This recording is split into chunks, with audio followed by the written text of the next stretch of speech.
Alô, alô. Boa noite, queridos. Eu queria pedir um favorzinho para eu pregar tranquilo e feliz. Pode ser? Eu queria que você desse um abraço de despedida do ano de 2018 em 3 pessoas no mínimo. Meu Deus do céu, vai sair correndo para o restaurante e não vai ver mais.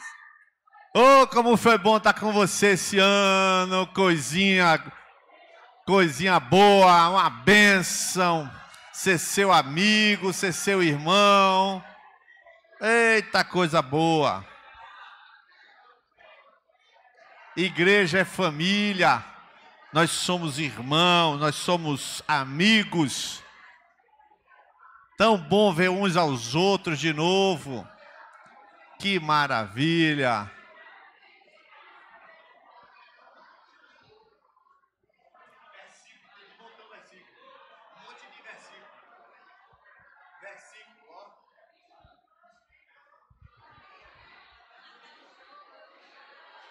Será que valeu a pena viver com seu irmão?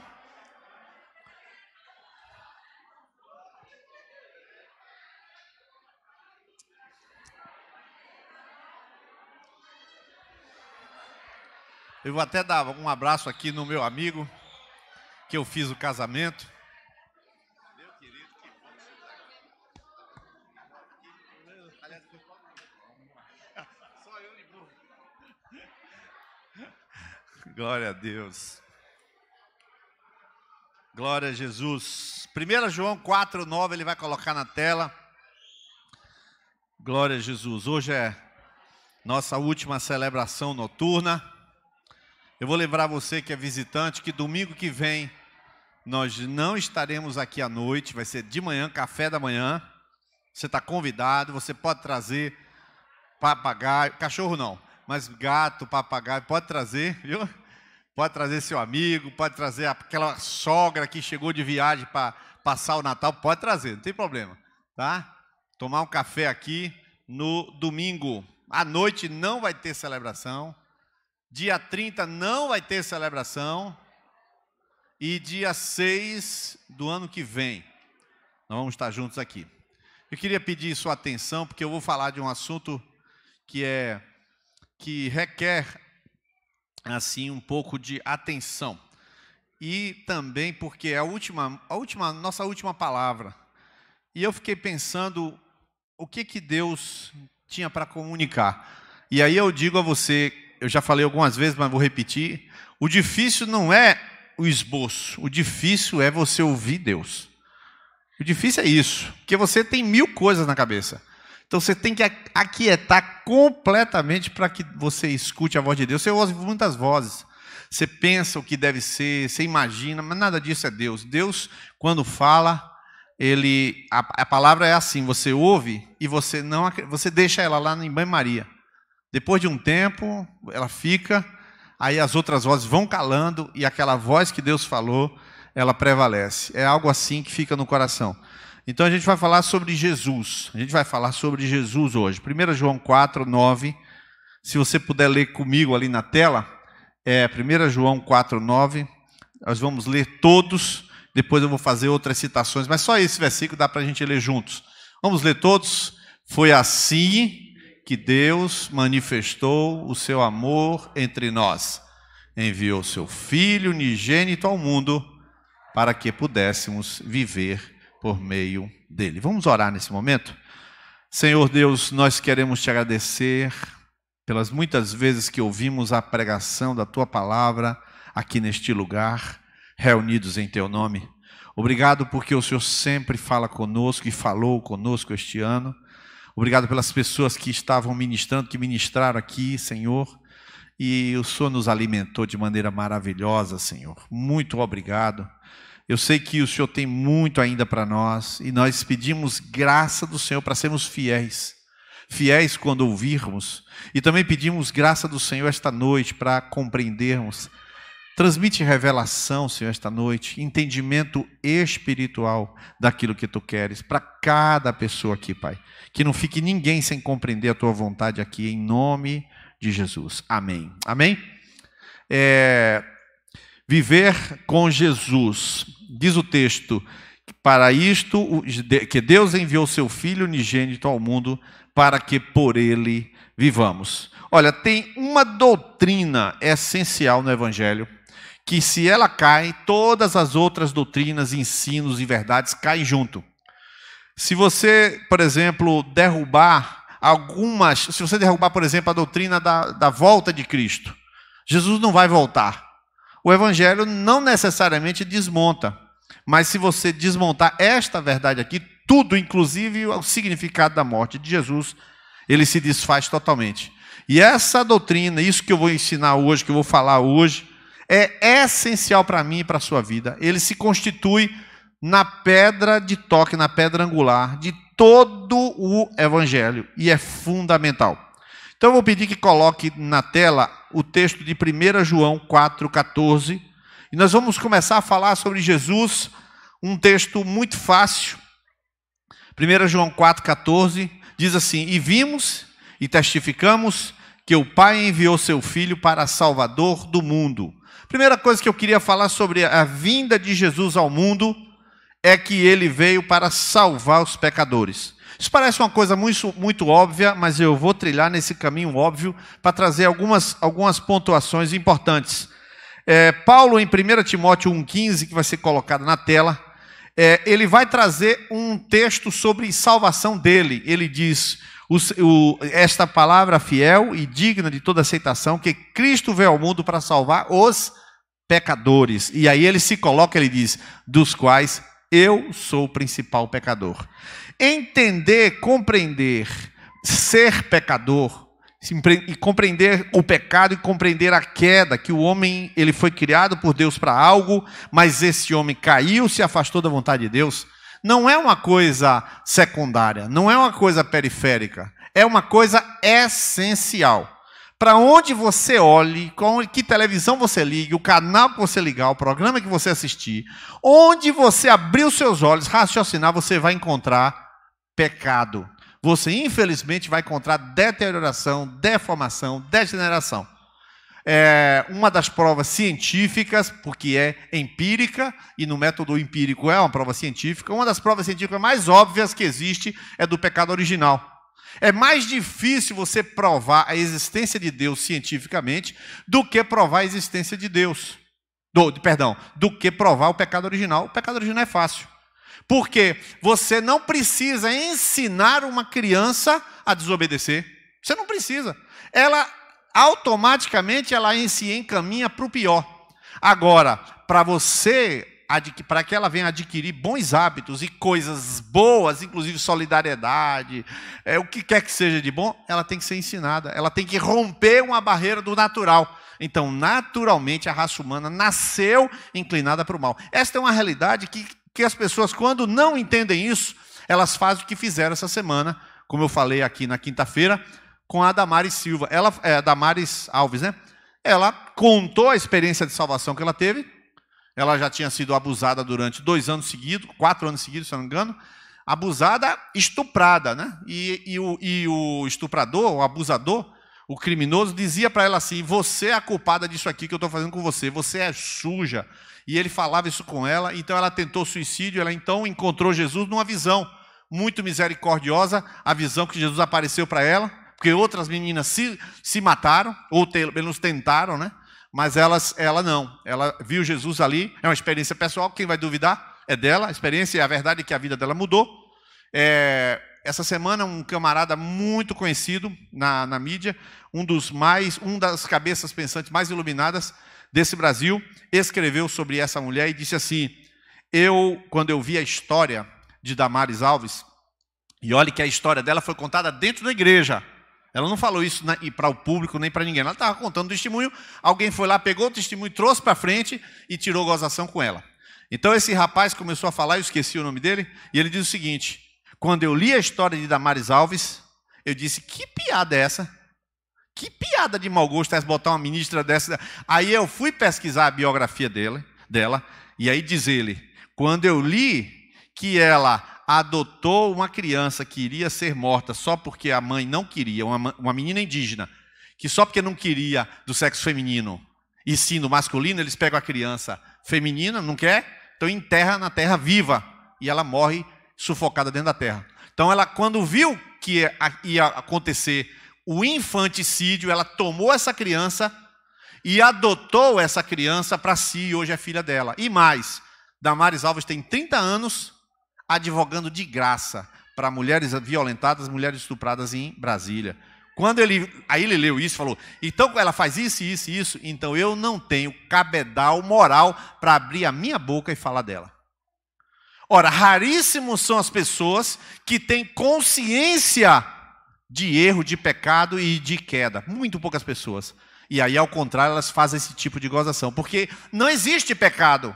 Elas são sempre bem. A maldade que tem no coração dela não reconhece como pecado, como maldade. E, no entanto, diz o texto bíblico que Cristo veio salvar os pecadores e Paulo diz, eu sou o principal.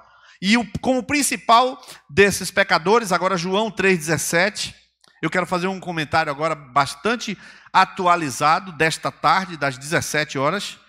E João 3,17 fala assim, porque Deus enviou seu Filho ao mundo, não para que condenasse o mundo, mas para que o mundo fosse salvo por ele. No verso 18 a seguir, fala assim, quem crê nele não é condenado, mas quem não crê já está condenado, porque não crê no nome do unigênito Filho de Deus. E a condenação é esta, que a luz veio ao mundo e os homens amaram mais as trevas do que a luz, porque as suas obras eram más.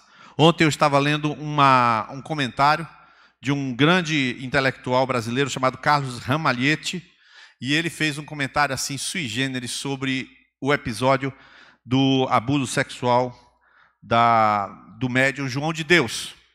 Ele hoje de tarde foi preso, se entregou à polícia, e nessas 300 pessoas que ele abusou, inclusive a filha dele, o Carlos Ramalhete diz o seguinte pensamento, ele diz, e ele é cristão, escreve na Gazeta do Povo, e ele disse, não pense que você não é capaz de fazer o que ele fez, você é capaz de fazer o que ele fez. É claro que isso não minimiza a culpa dele, mas pense bem, a maldade, dizendo Carlos Ramalhete, a maldade é inerente à natureza humana, e é por essa razão que nós trilhamos o caminho espiritual, não porque a gente seja melhor, exatamente porque a gente reconhece que a gente necessita. Esse reconhecimento advém de quê? Da realidade do pecado, da realidade da queda, da realidade da propensão do homem. E aí ele falou uma coisa sui generis, e aí é que eu quero falar. Ele diz assim, o Espiritismo não pode falar de pecado.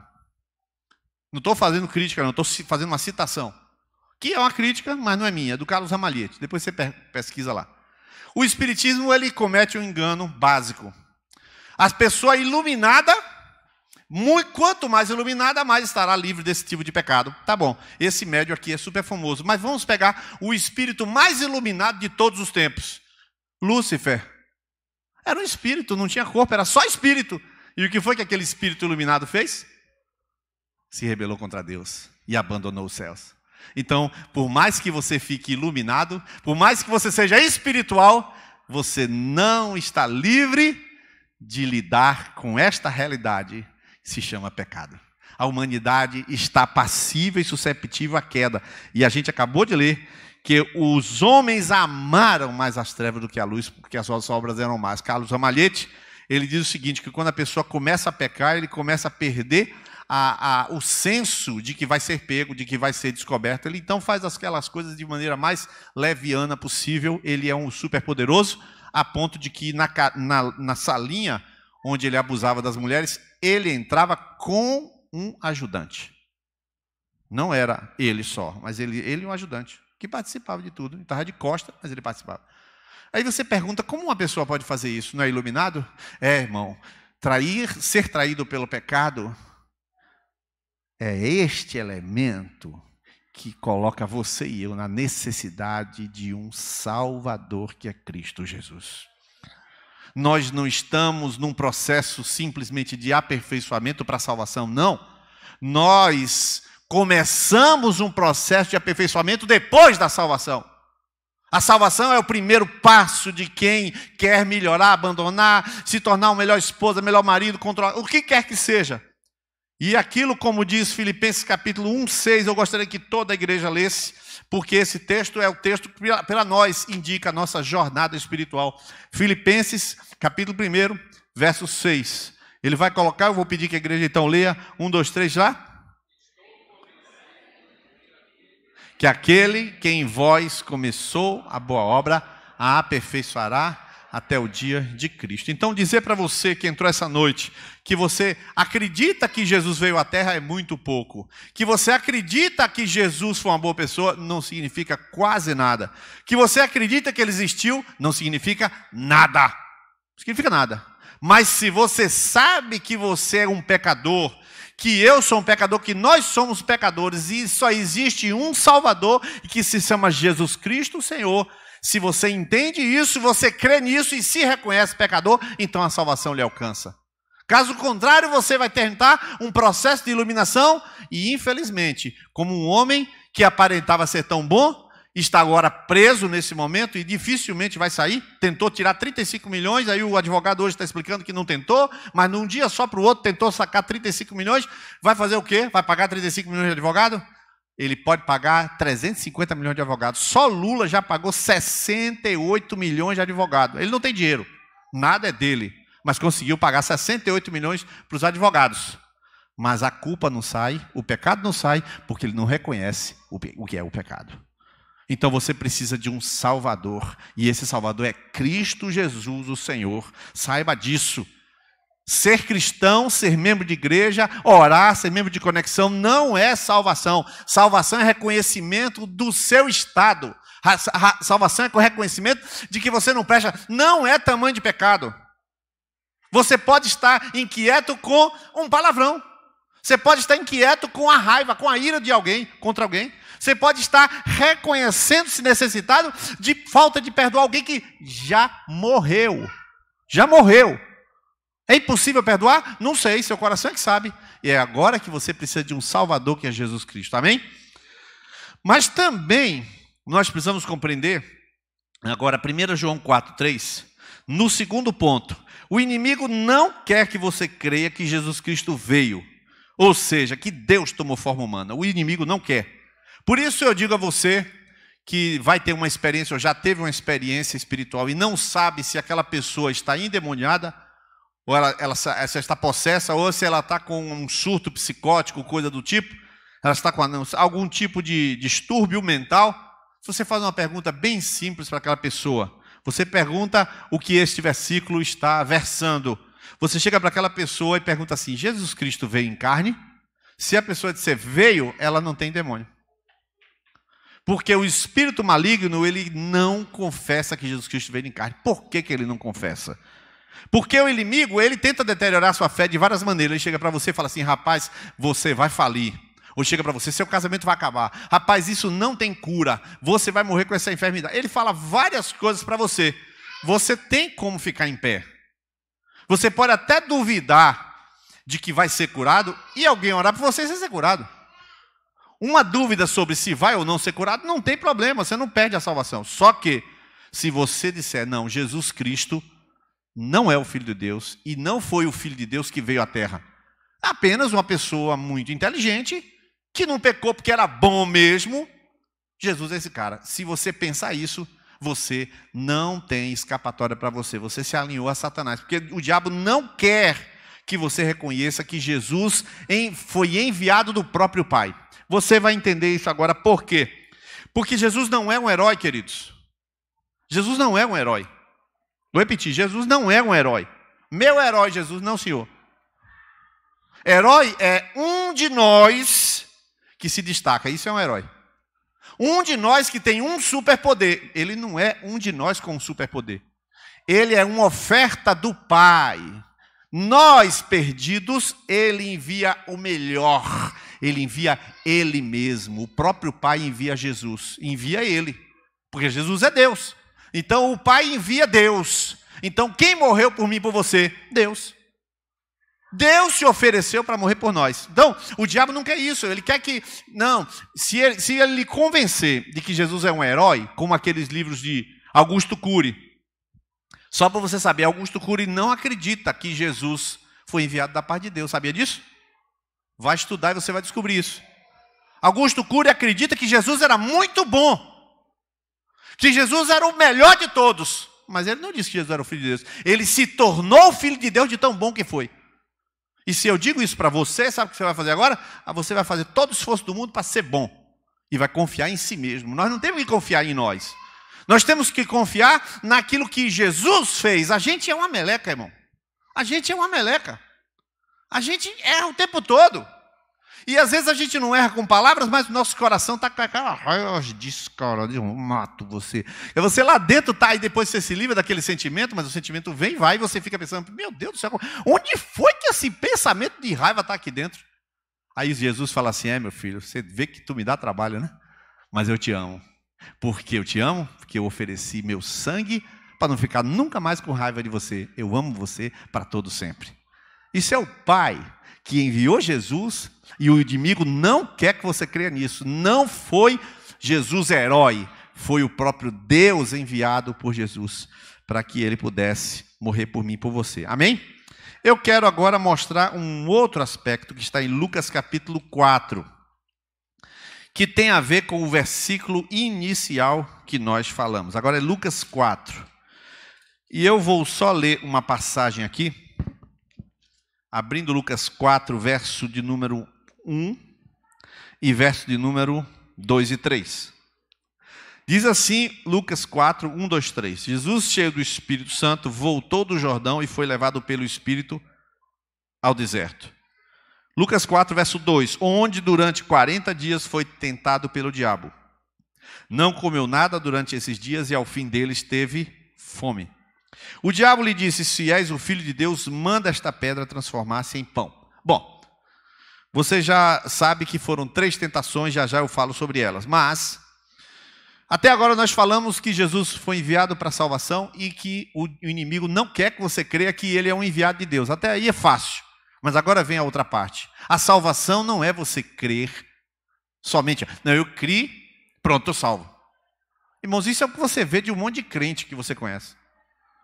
O sujeito creu que Jesus morreu na cruz, eu estou salvo. Não, querido, não é assim. O sacrifício de Jesus não implica apenas em você ter um consentimento ou um assentimento. Não, morreu. Não, está tudo resolvido. Não, não é assim. Jesus, quando nos salvou, ele não nos salvou somente naquele momento em que você creu, mas ele salvou para que você viva por meio dele. Então a salvação não é um ato que eu criei e eu agora estou carimbado, de Jesus. Não. A salvação é mais do que simplesmente um ato de fé, é um ato que a fé persevera e continua. Por isso que você vive, eu e você vivemos, num mundo difícil de enfrentar. E aqui eu faço alusão aqui a Lucas 4. Porque em Lucas 4, Jesus vai exemplificar aquilo que você enfrenta. Primeiro ele chega, está com fome, 40 dias, o inimigo chega para ele e fala assim, se tu és o Filho de Deus, transforma essas pedras em pão. Logo a seguir, o inimigo chega para ele e fala assim, se joga daqui, porque está escrito que aos seus anjos dará ordem a seu respeito, para que não tropece com o pé em pedra. Se joga e que Deus cuida de você. E depois, por último, o inimigo levou Jesus a um pináculo do templo. Não sei como isso aconteceu. Não sei. Se perguntar como foi até por uma imaginação ativa. Talvez. Mas o fato é que ele levou Jesus ao pináculo do templo, parte mais alta, e mostrou todos os reinos do mundo. E falou assim, tudo isso te darei, se prostrado me adorares. 3 poderes que eu e você enfrentamos no mundo. Nós somos, irmãos, uma mosquinha enfrentando o mundo. Jesus é o Salvador do mundo, salvou você. Mas agora não é só salvar dos seus pecados, é salvar da vida. Ele não está só interessado que ao salvar, eu creio certo. Pronto, eu creio certo, está tudo resolvido. Não! Eu tenho a vida certa. Não é somente eu creio certo, eu tenho a vida certa. Jesus enfrenta 3 poderes que eu e você enfrentamos, e isso você não consegue fazer sozinho. Jesus enfrenta o poder da necessidade, do desejo. Ele precisa comer e o inimigo faz o que para ele? Se tu é filho de Deus, transforma essa pedra em pão. Que é o poder de quê?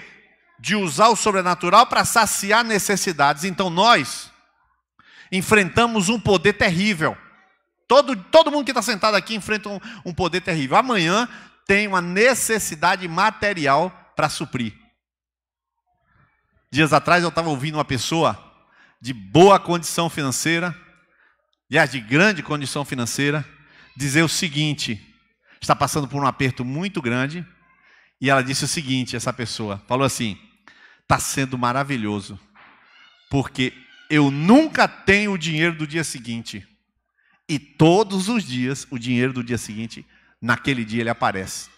Naquele dia que a pessoa me telefonou e me falou isso, não era pouco dinheiro que tinha que pagar, são valores de duplicata bastante altos.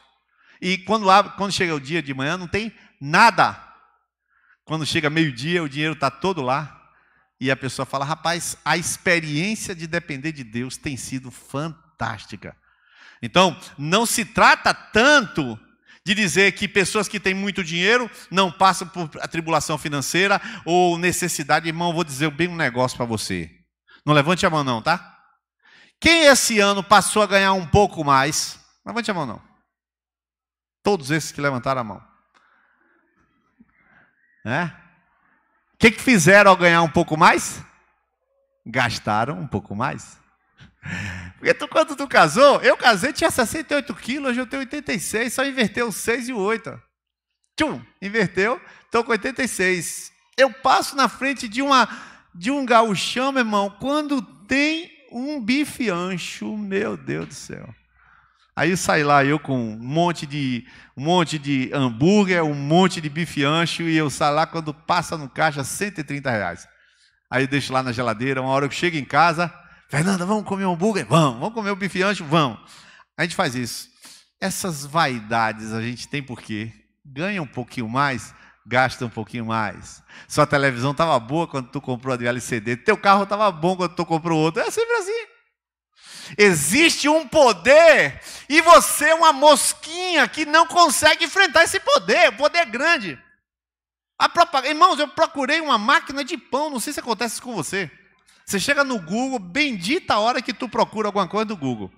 Você procura no Google, eu procurei no Google, máquina de pão, panificadora. Digitei panificadora, lá de casa queimou, estragou o pão. Irmão, eu abro o meu Facebook e tem máquina de pão, pelo amor de guarda. Twitter, qualquer coisa que eu abro agora, toda a minha página do lado aqui está aquelas propagandas do meu Jesus, o demônio pegou lá e ficar entrando. E é assim, irmão, é um poder que você não consegue. O novo carro, a nova roupa, a coleção nova, a bolsa, meu Deus do céu, é um poder. E a gente, mera mosquinha, não, eu creio em Jesus, ele vai comprar Lacoste.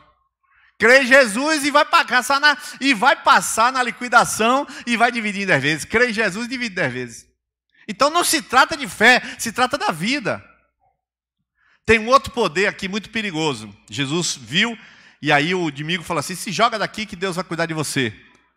É o poder de controlar Deus. Irmãos, tem muita gente aborrecida com Deus porque não recebeu uma bênção. Tinha certeza que ia ser curado. Tinha certeza que Deus ia fazer. Eu não vou falar muito pesado não, mas sua certeza, entendeu? É sua certeza. Mas a gente tem aquele negócio, orar muito parece que controla Deus. Eu fiz 20 dias de jejum. Irmãos, quanta gente fica mal porque Deus não atende suas respostas, suas necessidades. E Jesus está controlando. Então, mas é um poder grande, as necessidades que estão além da nossa capacidade. E a terceira coisa, Jesus, ele recebe uma visão, ele tem uma visão, ele vê tudo e diz assim: tudo isso eu vou te dar se você me adorar. Oh, meu Deus do céu, mais uma força para fazer você se curvar diante de alguém. Diante de algo, se curvar. Quantas forças de atração, irmão? Natal. Irmão, para um cristão não estourar o seu cartão no Natal, ele não precisa de saber que Jesus é Salvador, não. Isso é pouco. Ele precisa saber que a sua vida é regrada por Jesus, porque saber que Jesus morreu na cruz, isso não resolve. Senão você realmente entra em janeiro todo enrolado. Ele diz: ih, rapaz, janeiro, meu Deus, depois que gastou tudo, meu Deus, tem material escolar. Não tem problema não, Cláudio divide em 10 vezes. Vai na Ágape e divide em 10 vezes, né? E aí passa o ano todo enrolado. Assim você vai aumentando e vai gastando, vai aumentando e vai gastando. Não tem domínio sobre essas forças terríveis que estão controlando. O ser humano vai enfrentar esses poderes como, irmão? Então agora, Eu vou ler Tito 2, verso 12. Tito 2, 12. E depois Romanos 14, 8. Tito 2, 12 diz assim, verso 11 diz, porque a graça de Deus se manifestou, salvador a todos os homens. O 12 que está na tela, diz assim, ensinando-nos que, renunciando à impiedade e às concupiscências mundanas, vivamos neste presente século sóbria, justa e piamente. Agora eu vou lhe falar a frase. Jesus não lhe salvou só para você ter a fé certa no seu perdão de pecados. Jesus lhe salvou para você viver dele e por ele e para ele. Ah, mas eu creio que Jesus morreu na cruz. Crês tu? Não, os demônios nem precisam crer. Está escrito em Tiago 2, os demônios não precisam nem crer. Diz que crê, mas crê e treme. Por que os demônios não precisam crer que Jesus morreu na cruz? Porque eles estavam lá. Os demônios estavam lá. O centurião que crucificou Jesus não precisava crer. Ele não sabe, tinha nada a ver com a história. Ele era romano. Os judeus que mataram, ele estava lá executando. Mas quando Jesus morreu e que falou, nas tuas mãos entrega o Espírito, que fez aquele terremoto, e que escureceu, e que aquela confusão toda, os túmulos se abriram. Aí o cara falou, rapaz, era homem de Deus mesmo, era filho de Deus. Mas ele, reconheceu. Portanto, não é questão de reconhecer, é questão de viver. Agora, Romanos 14, verso 8, eu ia pedir que toda a igreja lesse comigo este versículo. Romanos 14, verso 8. Podemos ler agora? Vamos lá, 1, 2, 3 já? Para o Senhor vivemos.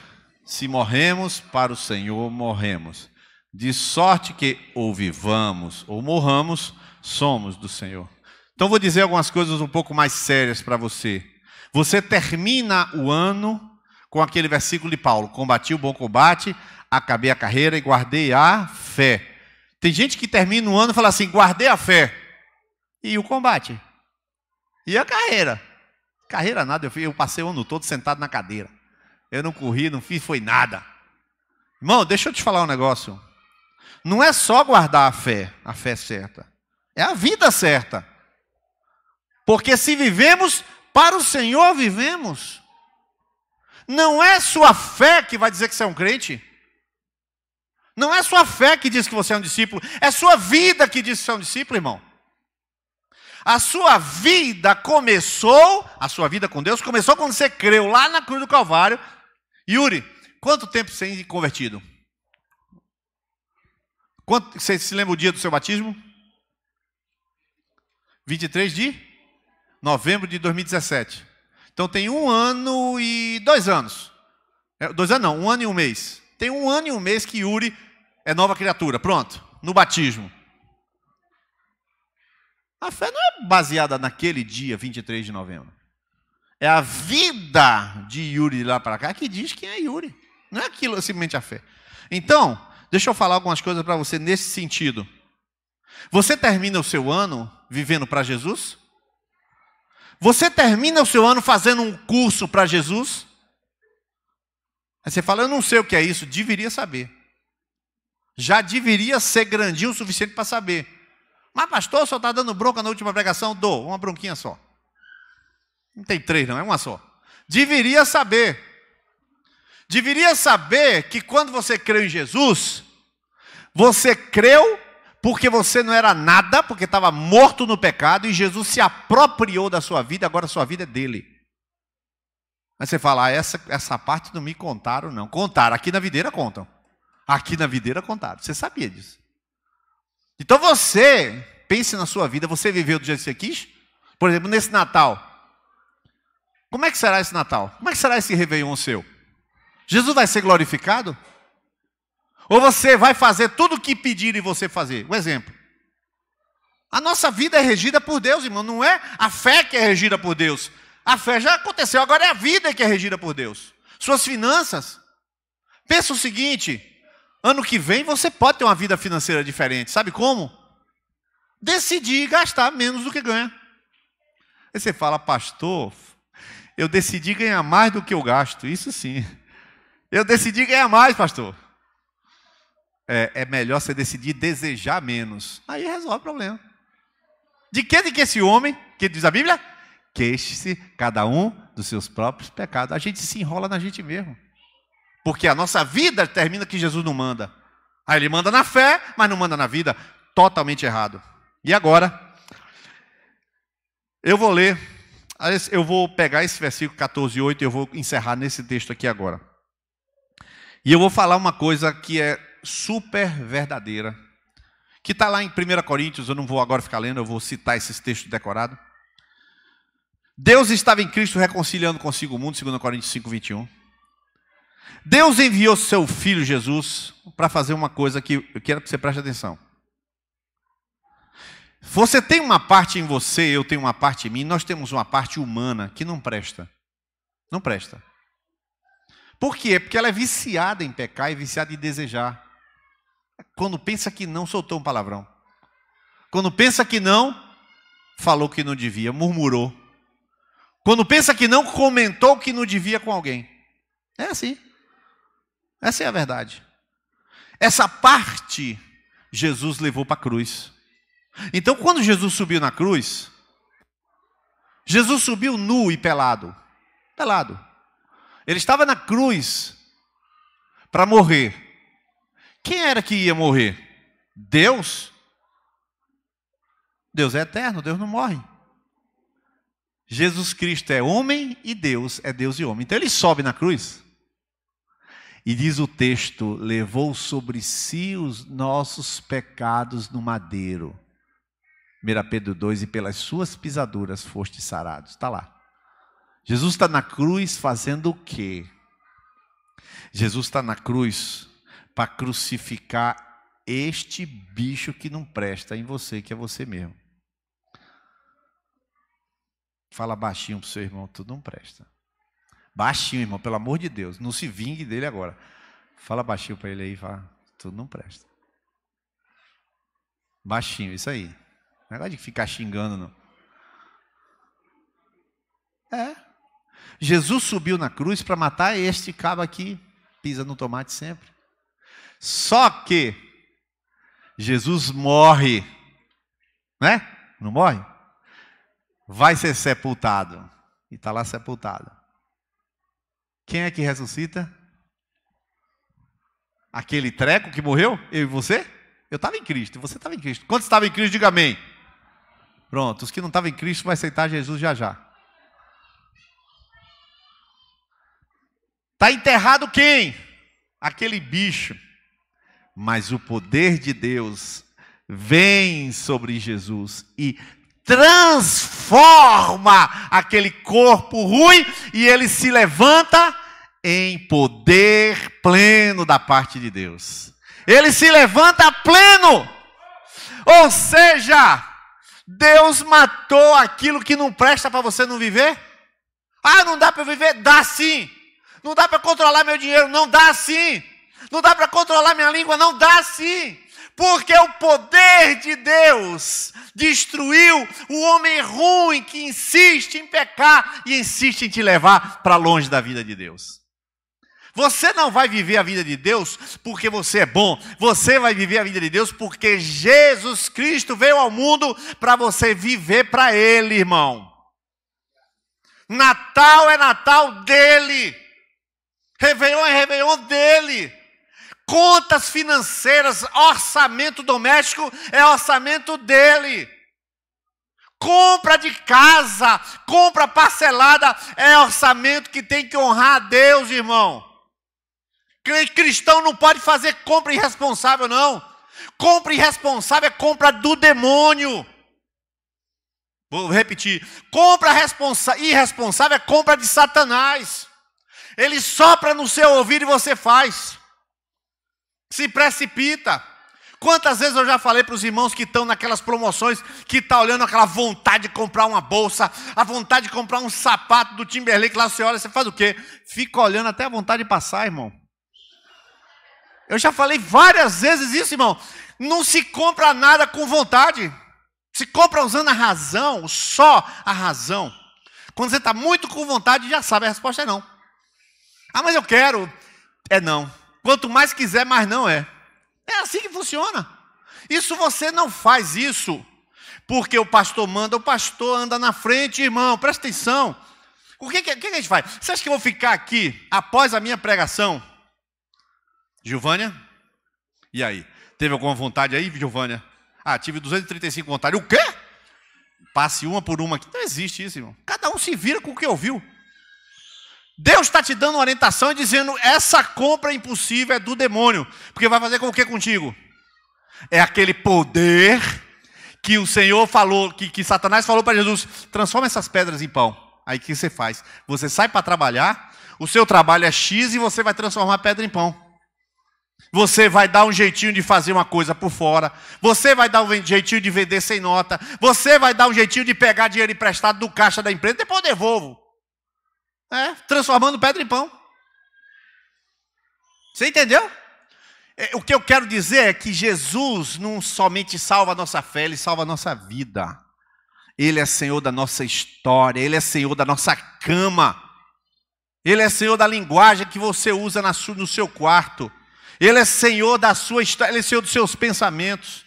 Ele comprou você, você pertence a Ele, você é dele. Jesus quer ser glorificado na ceia de Natal. Jesus quer ser glorificado na oração. Irmãos, no início aqui, eu estou encerrando agora. Quando começamos com Daniel, quando começamos a orar com Daniel, é claro que ele não é meu filho, mas estou falando porque toda quarta-feira eu vou lá na casa, tal, e todo domingo eles almoçam lá em casa. É muito divertido. Vocês veem aquele tocando, né? Vocês veem aqui. Irmão, se ele não estiver tocando na hora que a banda está tocando, ele chora. Ele chora, ele é da banda. Estou falando sério, ele é da banda. A cabeça, na psique dele, ele é da banda. Ele tem psique já? Deve ter, né? É da banda. Mas deixa eu te falar. Oração. Eu não sei os pais como é que oram, mas eu tenho que orar por tartaruga, cachorro, tudo. Tenho que orar para os bichos. E é bom. Porque eu vou orar, aí na hora que vai orar, ele fala assim, papai ora, assim mesmo, tirando onda, papai ora. Aí Rafael começa a orar na casa dele. Aí ele, querido Jesus, papai não, vovô. Só eu tenho o direito de orar, irmão, só eu. Aí lá vai eu orar, querido Jesus, muito obrigado, Senhor. Ele deve estar até ouvindo aí, presta atenção. Querido Jesus, muito obrigado, Senhor, pelo alimento, por essa casa, vai abençoar, amém. Faltou o Lindy. Jesus abençoa a Lindy. Lindy é o cachorrinho de Nili, Lindy e Flávio. Faltou o Oli. Jesus abençoa o Oli. Faltou o Alfredo. Tem que ter Alfredo, né? Jesus abençoa o Alfredo. Tá. E aí vai. É assim, irmão. Bisavó. E vai. Faltou a Helena. Aí lá vai. Senhor Jesus, abençoa a Lindy, abençoa o Oli, abençoa a tartaruga, abençoa a Helena. Amém. Amém. Pronto. Aí vai e come. Eu estou instruindo, está sendo formado nele um caminho, porque Jesus é caminho. Não é só a fé. Eu creio, como é que vive? Não oro na hora de comer. Ué, que legal. Jesus vai me salvar com aquela fé. Não vai não, irmão. Jesus salvou para você viver para Ele o tempo todo. Jesus salvou para você saber usar o cartão de crédito, para você usar a sua língua, usar os seus olhos certo, você pensar certo, para você tratar as pessoas certo, para você fazer as festas certo, fazer um réveillon certo, você marcar certo com as pessoas certas, tratar as pessoas certas, chamar o garçom pelo nome. Jesus salvou você para você viver para Ele.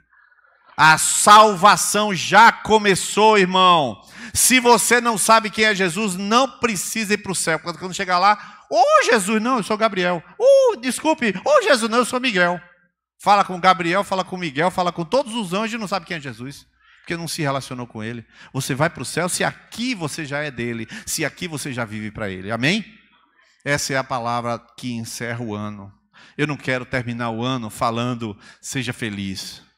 Eu não quero terminar o ano dizendo, seja legal. Eu quero terminar o ano dizendo, seja de Jesus. Pertença a Ele, pense nele, viva para Ele, programe para Ele, compre para Ele, faça orçamento para Ele, anote as despesas para Ele, trate bem sua esposa para Ele. Mas meu marido não merece? Claro que não merece. É claro que não merece. Eu não vou pedir para você dizer para ele, não merece. Fique tranquilo, pode ficar tranquilo aí, tá? Não merece? Não merece. Ninguém merece. A gente faz as coisas porque Jesus nos fez conosco. Jesus me amou, eu vou amar todo mundo. Quem merece é mais fácil do que quem não merece. Porque pelo menos quem não merece, você esforça para rir, né? E quem merece, entre aspas, você já ri natural. Mas vai amar todos. É assim que funciona. Amém? Eu queria que a gente ficasse de pé nessa noite. E eu não posso deixar de oportunizar você, esta noite, de encerrar o ano aos pés de Jesus. Eu não posso fazer isso. Domingo nós vamos estar orando? Vamos. Domingo Lucas vai estar aqui? Vai. Domingo a gente vai ser um ágape maravilhoso? Vai. Mas essa noite é noite de você dizer: sim, Jesus, eu como pecador, eu quero a salvação. E eu quero hoje terminar este ano começando a viver para Ti. Eu quero saber quem é essa pessoa que quer vir aqui à frente para viver para Jesus. Hoje é dia de você entregar a sua vida a Jesus, o Salvador, e você como pecador reconhece que precisa ser salvo. Vem aqui à frente. E se você viveu esse ano só para você, ou mais para você, ou quase só para você, é o dia de você: Jesus, eu já cria certo, mas eu vivia errado. Eu não termino esse ano mandando em minha vida. Eu termino esse ano com o Senhor sendo Senhor da minha vida. Nós vamos orar nesse momento. Enquanto eu estou terminando as palavras, de olhos fechados, eu oro agora. Jesus, Senhor. Jesus, Salvador. Glorioso, amado, maravilhoso. O Senhor veio ao mundo e nós queremos essa noite dizer: Jesus, Tu és maravilhoso. Ressurgiu e a morte venceu. Nosso Deus é poderoso. Nosso Deus é maravilhoso. Nosso Deus que nunca falhará. Nós chegamos aqui à frente agora, Jesus, para dizer: Jesus, o que seremos este ano? Para onde iremos nós? Só Tu tens palavras de vida eterna. Jesus, nós entregamos o nosso coração a Ti. Eu estou tomando uma oração, Senhor. Eu não estou orando por eles, eu estou orando com eles. Eu não estou orando porque eu sou melhor, eu estou orando com eles e te dizendo: Jesus, salva-me nesta hora. Jesus, arranca do meu coração esta rebeldia, esta resistência, essa independência. Eu sei, Senhor, que eu não vou ter como enfrentar esses poderes terríveis. O poder de me fazer comprar, de me fazer gastar, de me fazer querer Te controlar. Este poder de ir atrás de fama e glória. Eu não sei lidar com isso. Jesus, eu peço a Tua misericórdia, lava-me com Teu sangue esta noite. Repete essa oração, diga assim: Senhor, lava-me com Teu sangue. Tu és o meu Salvador. Eu sou um pecador e preciso de salvação. Preciso da Tua misericórdia. Preciso do Teu sangue. Fala isso para Jesus. Jesus, eu agora oro por cada um dos que fizeram esta oração e eu peço que o Senhor abra o entendimento deles para viverem já a salvação hoje, quando sair daqui. Hoje, quando sair daqui, falar com interesse genuíno com as pessoas aqui da conexão, da celebração, dos irmãos. Senhor, importar-se de verdade a partir de hoje. Colocar o ensino da criança no lugar devido de importância. Dar o tempo certo para as coisas do Senhor a partir do dia de hoje. Estabelecer, Senhor, a prioridade para o reino de Deus e sem nunca falhar esta prioridade. Jesus, estabelece o Teu governo na administração do tempo. Estabelece o Teu governo, Senhor, naqueles que dormem demais, naqueles que ficam muito de cama, com o controle remoto na mão. Estabelece o Teu governo, Senhor. Eu não vou nem pedir que o Senhor queime televisão nenhuma, claro que não, mas eu vou pedir que o Senhor arranque do coração essa letargia, essa moleza, essa forma de vida letárgica, passiva, entregue, arranca, Senhor, que vivam para Ti, aquele que passava a noite inteira orando e de dia pregava, aquele Jesus forte, ativo, que andou 38 mil quilômetros no seu ministério. Pai, em nome de Jesus eu peço que seja assim, os Teus filhos, a partir de hoje, vivam uma vida que Te honre, em nome de Jesus. Amém. Eu gostaria de pedir que a igreja, se fosse possível, a gente terminar cantando aquela música Nosso Deus é Poderoso, que cantamos hoje. Ressurgiu e a morte venceu. A gente termina esse ano de celebração levantando o nome de Jesus. Amém, queridos? Vamos cantar essa música, pode ser? Em pé mesmo, e aí o louvor então despede a todos, que Deus os abençoe. Não saia do seu lugar, apenas cante essa música, não vamos nem repetir a música, o horário está muito bom, nós vamos apenas cantar essa música que fala que Jesus é poderoso.